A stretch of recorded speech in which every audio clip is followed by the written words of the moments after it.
Welcome to our Natural Habitat Adventures daily dose of nature, Riding for Rhinos, where the rubber meets the road for rhino conservation.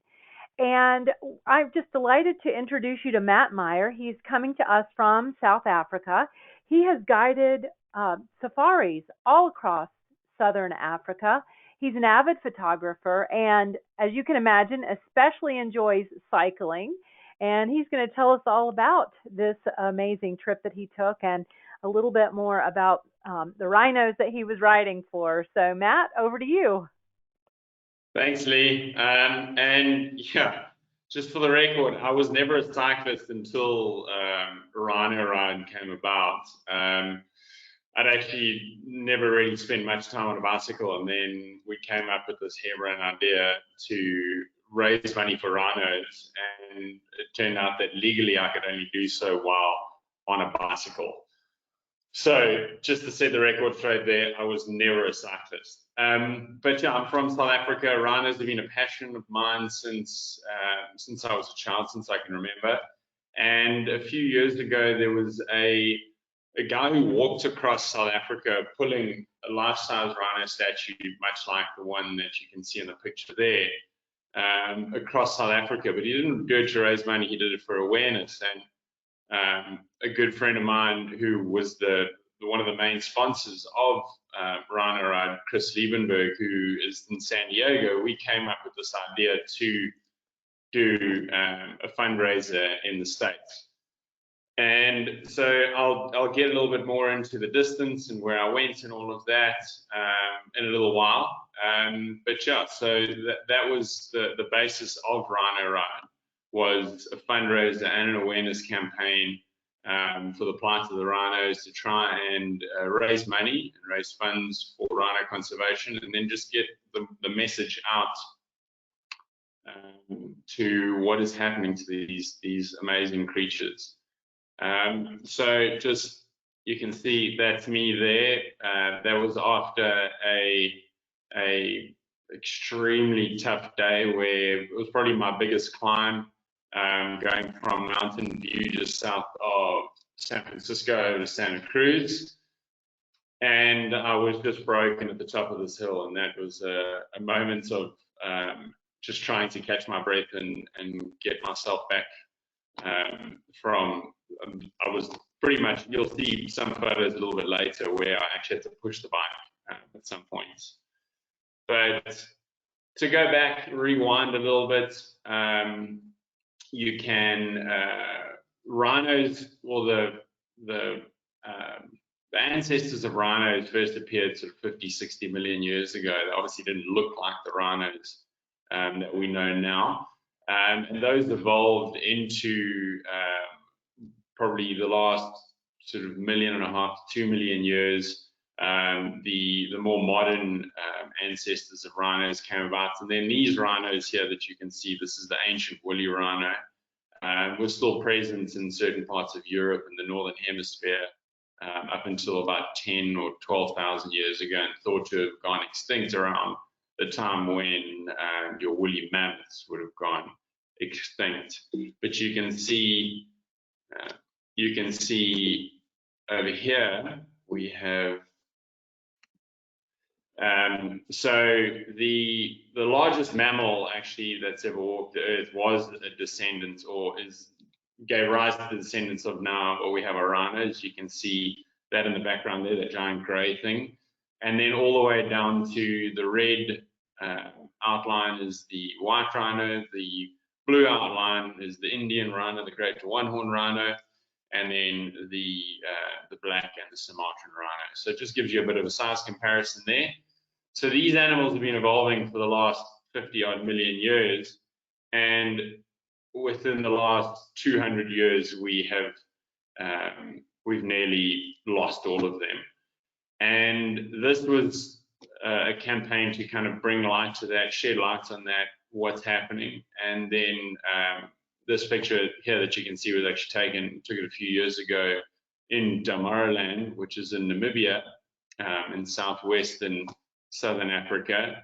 And one of the fundraisers, or one of the contributions that we gave was to the fundraise, was to the anti-poaching units in this area called Save the Rhino Trust. So just a little bit of a background on distribution of white and black rhinos across Africa. You can see that they were fairly widely distributed up until the turn of the 19th century, when they started getting, or their numbers started to drastically be reduced by man, hunting, large-scale poaching, and then the trade of horn for certain things in the Middle East and the East, for medicinal purposes, all the way through to dagger handles and just little trinkets that were carved out of the horn. It's one of the most valuable commodities in the world, or valuable substances in the world. You're looking at sort of $45,000 to $50,000 a kilogram or a pound or so for rhino horn. So it's definitely something that people are willing to risk a lot for, because, as you can see, most of their distribution is across countries that have a low sort of economic standpoint. So whatever they can get for a rhino horn is a lot more than what they're going to be doing if they're in any other sort of method of employment. So to get onto Rhino Ride, here you can see I'm at the start up there, which is the top picture is at the International Peace Park, I believe it was called, in a little town called Blaine, which is on the border of Canada and the United States, in northern Washington state. And then at the bottom is us on the border with Mexico, just south of San Diego. So Chris, he's wearing the gray T-shirt on the left-hand side. He was the co-conspirator of this adventure that I was fortunate enough to go on, and he was also one of the main sponsors. His company is in San Diego, and they contribute thousands of dollars annually to conservation, and this was their fundraising campaign for 2017. And then the guy with the beard in the middle at the bottom, that's obviously me. And then Josh on the right-hand side, we didn't know Josh until maybe a week before, when we, through a series of unfortunate events, had to find a replacement backup driver and videographer. And a friend of a friend through a friend introduced us to Josh, who quit his job in LA, packed up his whole life, moved it back to his family's, or to his mom lives in Washington State, and then left everything and followed me for the almost 2 months that it took me to do this ride. He was an amazing person to have with me, always a smile, and yeah, it was a treat to travel with Josh. We had our moments where he would ask me to retake something like riding up a hill, which I didn't want to when I was tired, but in the end, it was all for the better good, and yeah, just a great experience overall. So you can see here just a map of basically outlining the route that I followed, from Blaine all the way down through to the international park down there in San Diego. I covered about just over 2,008 miles over 63 days, and I gained 65,000 feet in elevation. So the rhino, who we named Luna, weighed collectively, that whole rig that I was pulling behind the bike weighed about 350 pounds, depending on how much extra stuff like shakes and water and food and all of that I had with me on the trailer. And on Google Maps, you can actually pick a bike route. And so basically day to day, what I would do is we'd have an endpoint where we were staying, or where we had a talk that we had to give, and then we would just go to that point, and I would follow the bike paths, main highways, main roads, whatever was legal, I would go on.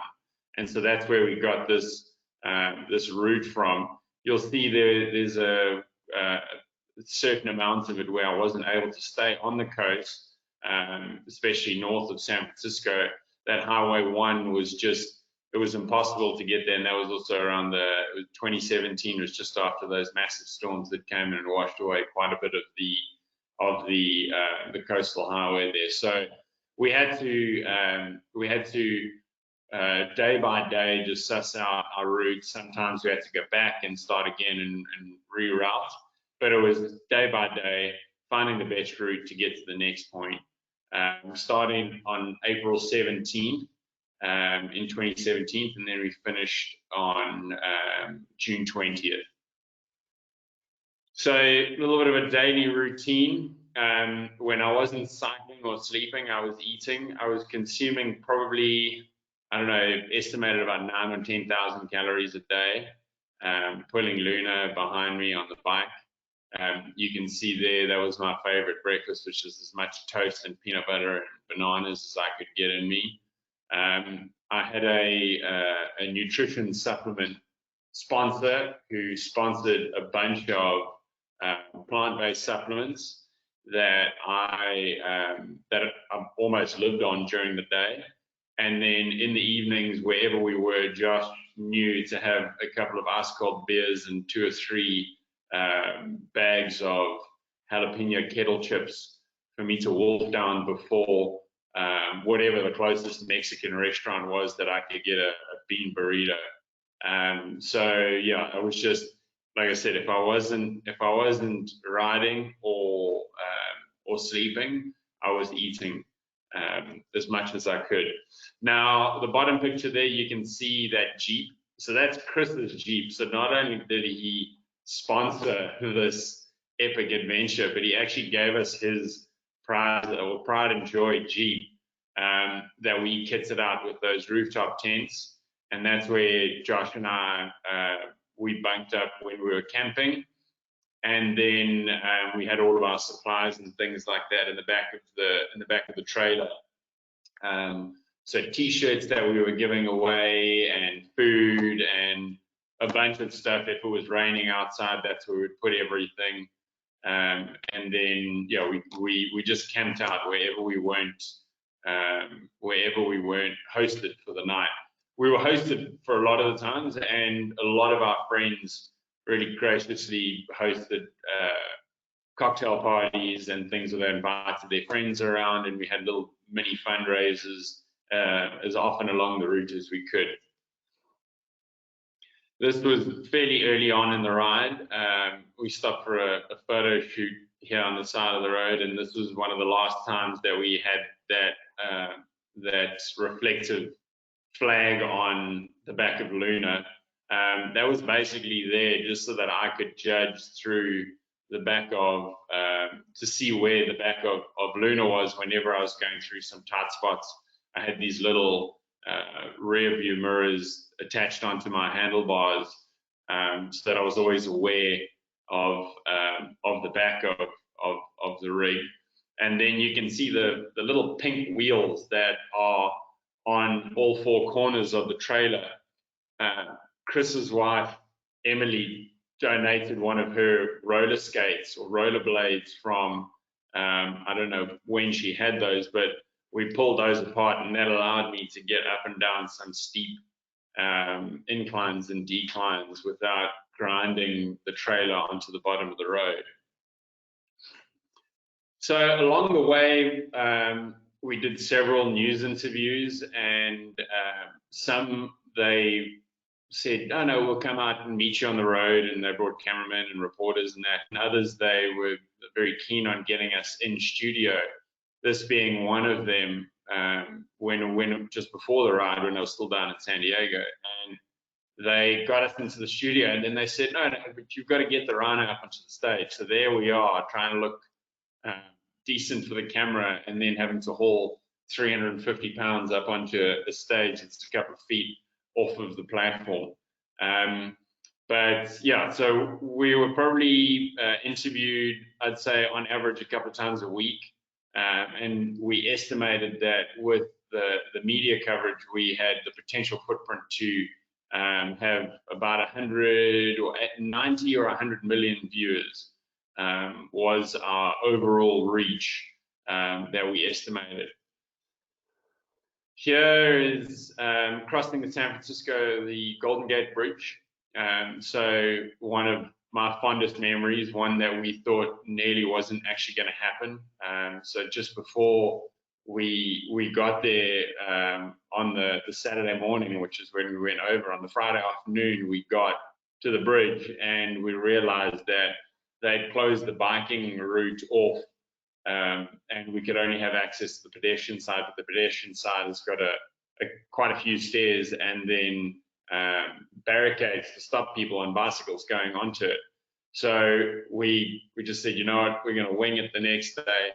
It's a couple of miles across, and worst case scenarios, I was just going to go and go onto the main road and just hope for the best that no police or highway patrol would have pulled us over, because essentially on a main road, it's not legal to be on a bike if there's a bike path.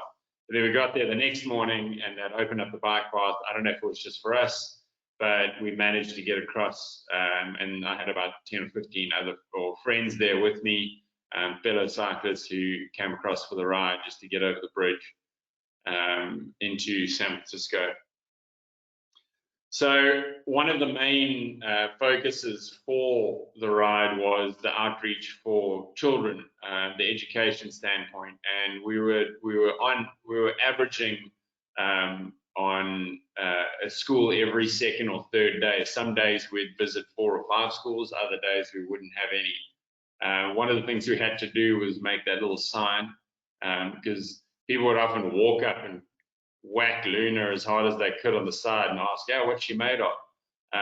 And without even thinking about it. So we got these little signs, but to get the kids interacting and seeing how big a rhino is and asking questions and just getting involved and learning a little bit about conservation. Luna was made out of fiberglass, and she had this beautiful resin coating that gave her a very lifelike appearance, which the kids loved, because they'd see this big giant rhino either wheeling into their school hall or on the soccer field adjacent to their school, and so they really got a big kick out of it, and did a series of talks. I purposely didn't cut my hair or shave for the duration of it, and so I was fairly Yeti-ish after the end. Yeah, this is just an example of kids in a school, in the gymnasium, and we gave them free rein with questions, and you can see they're just fascinated by more the size of Luna than anything else. And Josh also brought along with him a drone, which enabled us to get some cool shots like this, some aerial photography, and just a cool thing to do with the kids as well. We were able to interact with local law enforcement. We had a couple of times we had police escorts through some areas that were heavily trafficked, or where they thought we might have problems with people on the side of the road. And then we also met up with a couple of fire brigades, and also, again, it was just more of a message broadcast than anything else. So over the 2008 miles, the photo on the left-hand side is the single one and only flat I got on my bicycle. I unfortunately did ride over a thumbtack and got a flat in the trailer, But on my bicycle itself, I had one flat, and that was this, and that was just outside of Ventura. So a good 3/4 of the way through the ride and one flat tire. Then the picture on the right-hand side, you can see those barricades are quite close to each other. This happened more often, or quite often, where I would have to lift those poles out or find a way around. And one of them was actually, it was a fence made out of wooden posts, and there was no ways of going around it. I'd come down a mountain bike trail by accident. Google led me along the wrong direction, and I came to the bottom of this muddy hill, and there was no way I was going back up. And there's this fence in front of me that I had to just basically take apart. So I sat there with my Leatherman, pulled all the screws out, took the fence apart, wheeled Luna through, and then put it back up again after me and carried on my way. So yeah, there were a few obstacles in the way. This, you can see here, this is that day that I was talking about, between Mountain View and Santa Cruz, where over a certain gradient, I actually had to get off and push, because of the way the wheels and the hitch on the trailer is positioned over about a 7 or 8 degree gradient. The back wheel of my bicycle would lift up because I would have to be standing, because the weight is too great for me to push if I'm sitting. And so that day, most of it was spent, as you can see, with me pushing, where my seat was firmly placed underneath my armpit, and I would put all my weight down and I would carry on going. And you can see how my bike is rigged out there with the ammo bottle, or the hard case in the back there that had a lot of the electronics, so battery packs and GoPros and things. We burned through 4 GoPros and 3 or 4 battery packs, because everything I monitored on my phone, so that I would get distances and times on the bike and all of that. And then a first aid kit for when I wasn't with Josh. And I would always, at any given time, have my backpack with water and electrolytes, and then usually 1 or 2 shakes. So nutritional shakes, and then maybe a banana hidden in somewhere in my backpack, and an energy bar. So at any given time, when Josh wasn't there, I should have been okay for a little bit of time. But this day was, it was a particularly hard day. Over the time, though, we were fortunate. We raised just over $150,000, whereby we then, because of Chris and my vision, and then also our other sponsor, Wilderness Safaris, who we work with in Southern Africa, we were able to then donate all of the funds. So 100% of funds raised went to 3 organizations in Africa that are focused on rhino conservation and preservation. And not only did I come out of this ride with an amazing experience and having raised some serious finances for these organizations, and also shared the word about rhino conservation, but I also met my now wife, who you can see standing there next to me. This is one of the beneficiaries in South Africa, Care for Wild Rhino Sanctuary. It's an orphanage for orphaned rhinos whose mothers have been poached, and so they get sent to the sanctuary. And my wife she was working at one of the zoos that we went and gave a talk to, and she was the head rhino keeper, and we got to chatting, and she came to visit me, and now we are married, have been married for a couple of months now, got married at the end of last year, and living in South Africa. But this was on one of our visits shortly after we met, where she was helping us look after some rhinos. So these are the three organizations that we raise money for. Ol Pejeta Conservancy, which is up in Kenya, home to what was the last northern white male rhino up until the beginning of, he passed away in 2018. And recently they have actually successfully inseminated a northern white rhino egg and sperm into a surrogate. So hopefully we'll be able to see something coming out of that over the next few years. Then Care for Wild Rhino Sanctuary, they're based in South Africa, and they are the world's largest rhino sanctuary and orphanage. They have rhinos from across Southern Africa, a lot of them from the Kruger National Park, and they look after them until they are big enough to be out in the wild, and then they put them into an adjacent conservancy right next to the orphanage where they are heavily protected and looked after. And then say the Rhino Trust, which I mentioned in Namibia, they're the protectors of the largest black rhino, free roaming black rhino population in Africa. And Namibia is a very progressive and an amazing country for their conservation of wildlife, being one of the few, well, I think they might be the only country in the world whose wildlife is actually sewn into their constitution.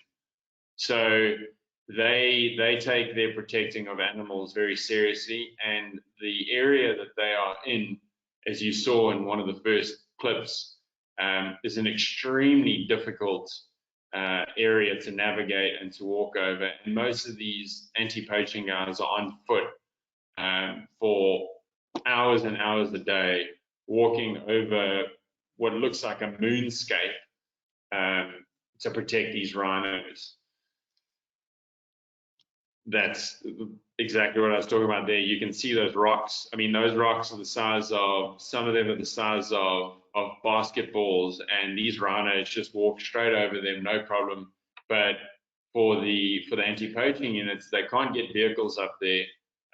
They take horses to a certain point, or motorcycles, but once they get to an area where these rhinos are going, as you can see in this picture, they've got to follow them on foot. And so that's what they do. And so our funds that we split it three ways between three organizations. So each of the organizations got just over $50,000 out of the just over $150,000 that we were able to raise. So this is Ol Pejeta up in Kenya, and this was one of the, I believe this was actually Sudan a few years before he passed away, and he was under heavily armed guards 24/7, being the last remaining northern white rhino. Then this is at Care for Wild. That's Petronelle. She's the founder of Care for Wild, and there you can see her with one of the orphans. Typically what they do when the orphans come in, they're very stressed, dehydrated, often having spent several days with their mother that's just been poached.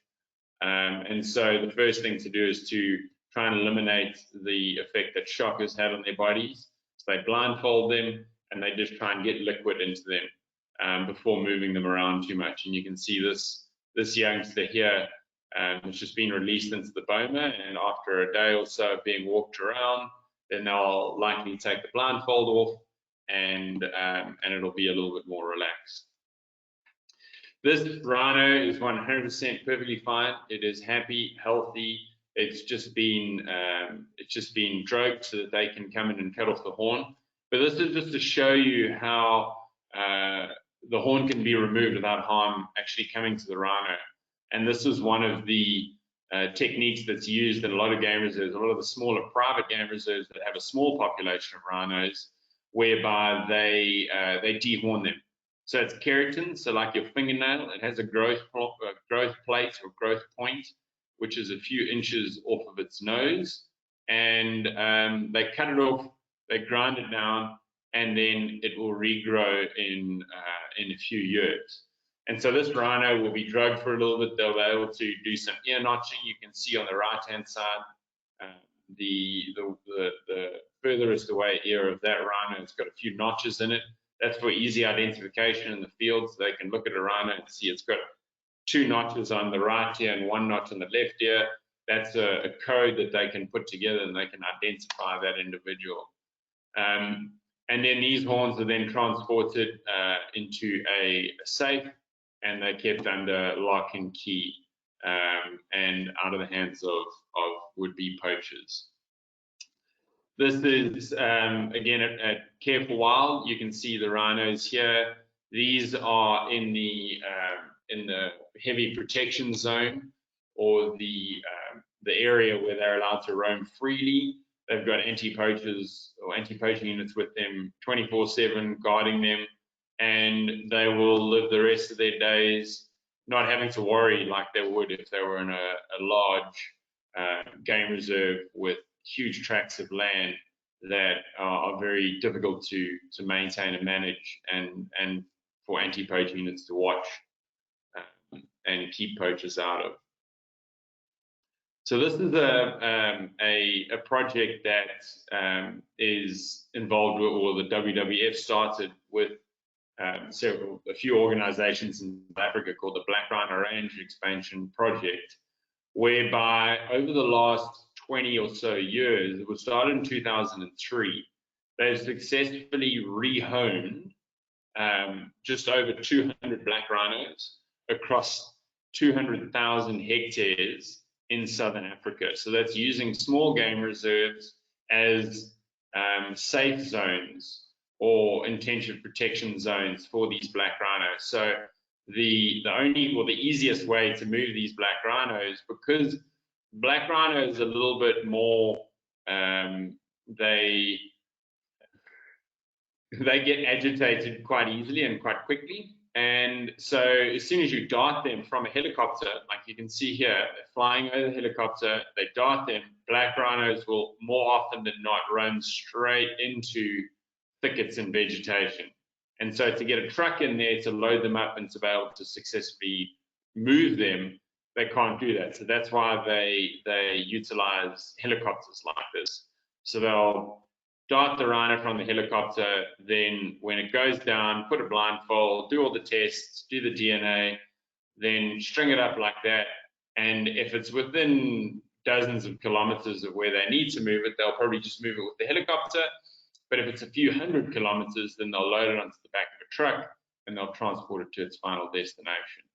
So this is one of the ongoing projects that there's a glimmer of light into the survival and success of rhinos moving into the next, or the future of conservation in Africa, that we are, or with the WWF have been instrumental and involved in from the start. You can see here, this is one of the founders of the initiative saying, or getting this rhino up from its doze. Once they get up and they start moving around, especially if it's a black rhino, you just want to get out of its way, because it's not only an easily agitated animal, but it is one that has a bit of a temper, especially when it wakes up with a little bit of a groggy after effect of the immobilizing drugs. You don't want to be anywhere near that guy.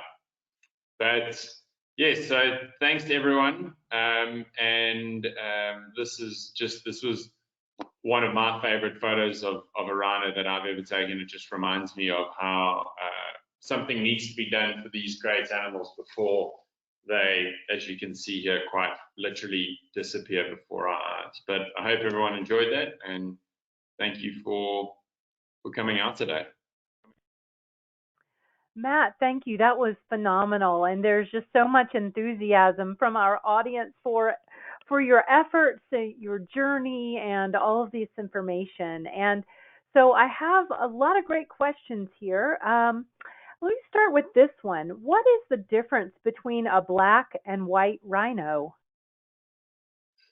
So black and a white rhino, the main difference would be, well, there's several main differences, but the main one is their lip. So the black rhino being a browser, so it only eats browse, so leaves, twigs, and that of sort of your larger, more herbaceous plant material. They need that lip to wrap it around. And then the white rhino is a grazer, so they've got a square flat mouth, and they use that for grazing. So their mouth goes onto the ground much like a lawnmower does. But the size difference is also there. The white rhino can sometimes exceed 2 tons, whereas the black rhino usually sits at around 1,200 to 1,300 kilograms. So about 2,500 pounds, as opposed to the white rhino sometimes getting up to the 4,500 pound size. Mm-hmm. Okay. There's a lot of interest in the rhino horn. And so I have a few questions about that, starting with one about what the horn is. What does the rhino use its horn for? So typically rhino, the horn is for defense. So male rhinos fighting one another. So through territorial disputes between each other, but then also the females will use them to defend their calves against a male rhino that's wanting to come in and procreate so that his genes can be passed on. And then also defending themselves from other, let's say, other herbivores at a watering hole. So there's a hippo in the way and the rhino wants to get there, or there's a buffalo and the rhino wants to get to the water, and then defending themselves against predators. So although they are large, a female rhino that has a calf and a clan of hyenas is around, that's a potential threat. So she could use them to ward off potential predators for her calf. Mm-hmm. Okay, that's interesting. Thank you. What about once the horn is cut down, what is the reason to keep them under lock and key and not destroy them? There was a comment that it would seem that with the high value, it would be an opportunity for poachers to break in and steal the horn. So over the years, there have been several ivory and rhino horn burns. The most famous ones coming in the Nairobi National Park in Kenya, where they burned hundreds and hundreds of millions of dollars worth of rhino horn and ivory over several burns. Personally, I'm. It's a tricky question because of the when you answer that question, you have to go to the trade or not trade, so pro or anti-trade, because CITES has put in place a ban on rhino horn some 40 odd years ago, but there are still a lot of petitions going around to try and legalize it, stating that if they could make money off of it, it would make it more feasible to be able to protect the rhinos, and then the people who are selling it could then use that money to go into anti-poaching efforts or range expansion and the like. So in terms of South Africa is it's the only country in the world where it is legally traded, but it cannot be moved out of the country without permits. So you can buy it in South Africa, but you can't do anything with it. And the market is mainly in the Far East or in the Middle East. So I think certainly in South Africa, one of the reasons why they are holding on to it was that in the light that maybe in whatever future they'll be able to then lift the ban on it, and then with that influx can flood the market and give a bit of pressure relief to the rhinos and be able to make some money that will then be able to go back into conservation, hopefully into conservation, protecting rhinos.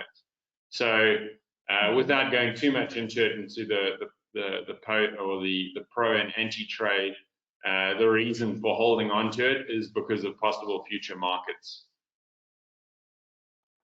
Okay, thank you so much. Are there still efforts to paint rhino horns pink to prevent poaching? Um, there are certain dyes that are used that will that show up after the horn has been removed. But again, that is then if it's pink and a poacher comes in, shoots it, takes it, you're still losing the rhino even though it has a pink horn. It doesn't that only really eliminates the ornamental side. So then you've still got the medicinal uses and all of that. So a pink horn can be used for that. So it wasn't really as effective a strategy as would have hoped. The most effective one that, but it is proving to be a little bit more tricky and it's not as cost effective, is the removal of the horn. So dehorning, as we saw in a few slides back, where they come in, they immobilize the rhino, they dehorn it, and then they let it roam free. But when you have that, all of the rhinos in that population have to be dehorned so that they don't pose a threat to one another. One has a horn, one doesn't have a horn. And it's an ongoing thing because it grows back like a fingernail. If you dehorn now, you have to do it again in a year or two's time to keep that horn small enough so that it's not a viable thing for a poacher to come in. So the pink dye, I think there was a lot more hope that it was working. But recently, the shift has been a little bit more to the removal of the horn altogether. Okay, thank you. I realized I forgot to turn your webcam on. I'm going to see if we can get that turned on for our last few questions here, so those who came late can still see you. And while you're turning your webcam on, there is a question about your what was the thinking behind conducting the Rhino ride down the western coast of the United States? Um, just in terms of contiguousness of a route and the amount of people that we would have, or that I encountered on that specific stretch. Originally, when the ride was or when it was going to be a walk, was first conceived, it was just going to be California. So it was going to be the Californian coast from north to south. And the motivation for that, obviously, number of people on the beaches. We timed it around the very start of summer, and a lot of the fundraising footprint for conservation is in either the West Coast, in the southern parts of the West Coast, or on the East Coast. But navigating some of the big cities on the East Coast would probably have been fairly difficult. So New York, Boston, DC, all of those, even down to Miami, all of those, there were a lot of people there, but navigating the bicycle with Luna and a trailer through cities was quite difficult. And so slightly more bike friendly on the West Coast, and accessibility for bikes, and then the fundraising footprint. Okay, thank you. Next question, how fast can a rhino run? So, I mean, at a lot faster than you can run, let's put it, or than any of us can run. But rhinos can get up to sort of 30, 35 miles an hour. So you're looking at about 60 kilometers an hour at a full run. But they won't be able to sustain that for extended amounts of time. But they're surprisingly quick off the mark as well. So they look like these big lumbering beasts, but once they get going, they can get up to sort of a good 35, 40, maybe a little bit over than that if he's running downhill. I just want to give a shout out to our friends who asked that. It was Lauren and Parker from Houston, Texas, and they are young people who have been coming to many of our webinars. So probably the same age group of the kids you were out visiting in the schools when you were on your bike ride. So it's fun to have them with us today. Okay, a question for you. Do rhinos tend to stay in small family groups, or are they just as social as elephants? So they don't have a they're a little bit more different to than elephants are. Elephants being very focused on their family networks and family groups, being a matriarchal society. But rhinos, the white rhinos, are visibly more social than black rhinos. Up until maybe 15 years ago, they were thought that black rhinos were completely solitary, didn't interact with one another whatsoever. And then there was one of the famous Planet Earth series captured the interaction of black rhinos actually up in that same area where the Rhino Trust are active up in northern Namibia, where they were getting night shots of rhinos interacting at waterholes, black rhinos interacting at waterholes, where they would sometimes have 15 or 16 individuals interacting with one another, males, females, calves, bulls, you name it. They were all interacting. And so there's definitely a lot more of a social tie than what we once thought. But typically when you see them in the wild, black rhinos are almost entirely solitary, or it's a cow and a calf. Whereas with white rhinos, the bulls are predominantly solitary, and then females will be with their calf. And occasionally you'll see groups of several adolescents that have just left their mother, and it's before they're starting to either set up their territory as a bull, or before they've had their first calf. So sometimes you can see 4 or 5 young white rhinos together, but for the most part, they're either solitary bulls, a cow with a calf, or 1 or 2 individuals together. So not the tightly knit family structure like you see in elephants, but certainly there is some level of cohesiveness in family groups, like as I mentioned with the black rhino in northern Namibia. Okay, thank you. Just a couple more questions and then we will wrap it up. Everyone wants to know where Luna is now. so Luna is actually on Chris's front lawn at the moment. The story behind how we got Luna, we actually had a different rhino that we were going to use, and when we put it on the trailer, and we tried to figure it out the best we could, and it wasn't going to be strong enough. It was another different statue that wasn't going to be strong enough for the ride. And so Chris and I were sitting there, and this was maybe a month before I was meant to start cycling, maybe even 3 weeks. And so we Googled life-size rhino statue for sale, and up popped this company just outside of Chicago that makes these giant lawn ornaments. And their 3 most popular are a T-Rex, like a 9-foot tall T-Rex, a life-size Bigfoot, or a life-size black rhino. And so after the ride was completed, Luna has now found her forever home on the front lawn of Chris's house down in San Diego. And he often jokes that when an Uber driver or someone comes to drop off like a takeout, and that's his point of reference when they ask which house it is in the cul-de-sac. He says, no, it's the one with the rhino in the front lawn. He's so lucky. I know. I wanted to bring it back to South Africa, but I got my bike. My bike's here. I've got my bike in my garage, which, as you mentioned earlier, the avid cyclist that I am, I have not sat back on that bike since June 20th, 2017. I have not got back onto that bike yet. I do still have the bike, but I haven't got back onto it.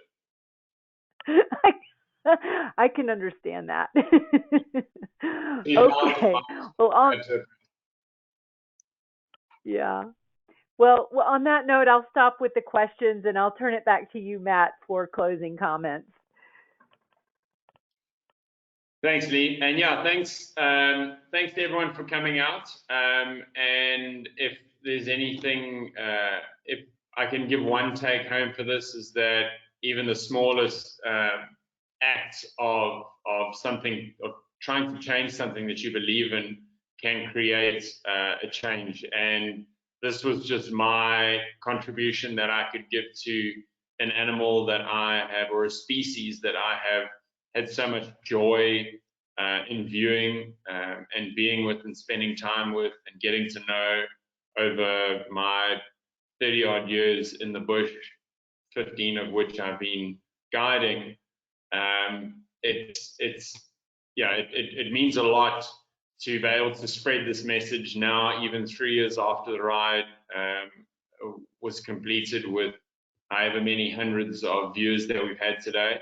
But that's always my take home with messages about conservation, is that even if you can just tell one person something that you learned today, that's one more person that didn't know yesterday. And if that will then compound, it's something that every little act can potentially have a major change on something like a rhino or a polar bear or a jaguar or something big, even something small, down to a little beetle or a weaver or something that you believe in, it's something that you love.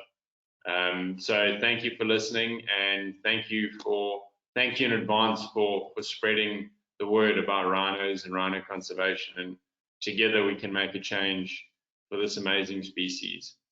So thank you very much. My thanks as well. We appreciate having all of you here with us as always, and we look forward to connecting with you tomorrow. We'll be with Dr. Court again, who is going to be talking to us about getting great photos on your smartphone. And then later in the week, we are going to be talking about China's changing views on nature and conservation, and then belugas on Thursday, and then the world's first zero waste adventure on Friday. So lots to talk about. We hope you'll join us, and I'll get the replay for this one out to you by about this time tomorrow. So with that, we'll say good day and conclude the webinar. Goodbye, everybody, and thanks again, Matt. Thanks, Lee, and thank you, Natab. Cheerio, everyone.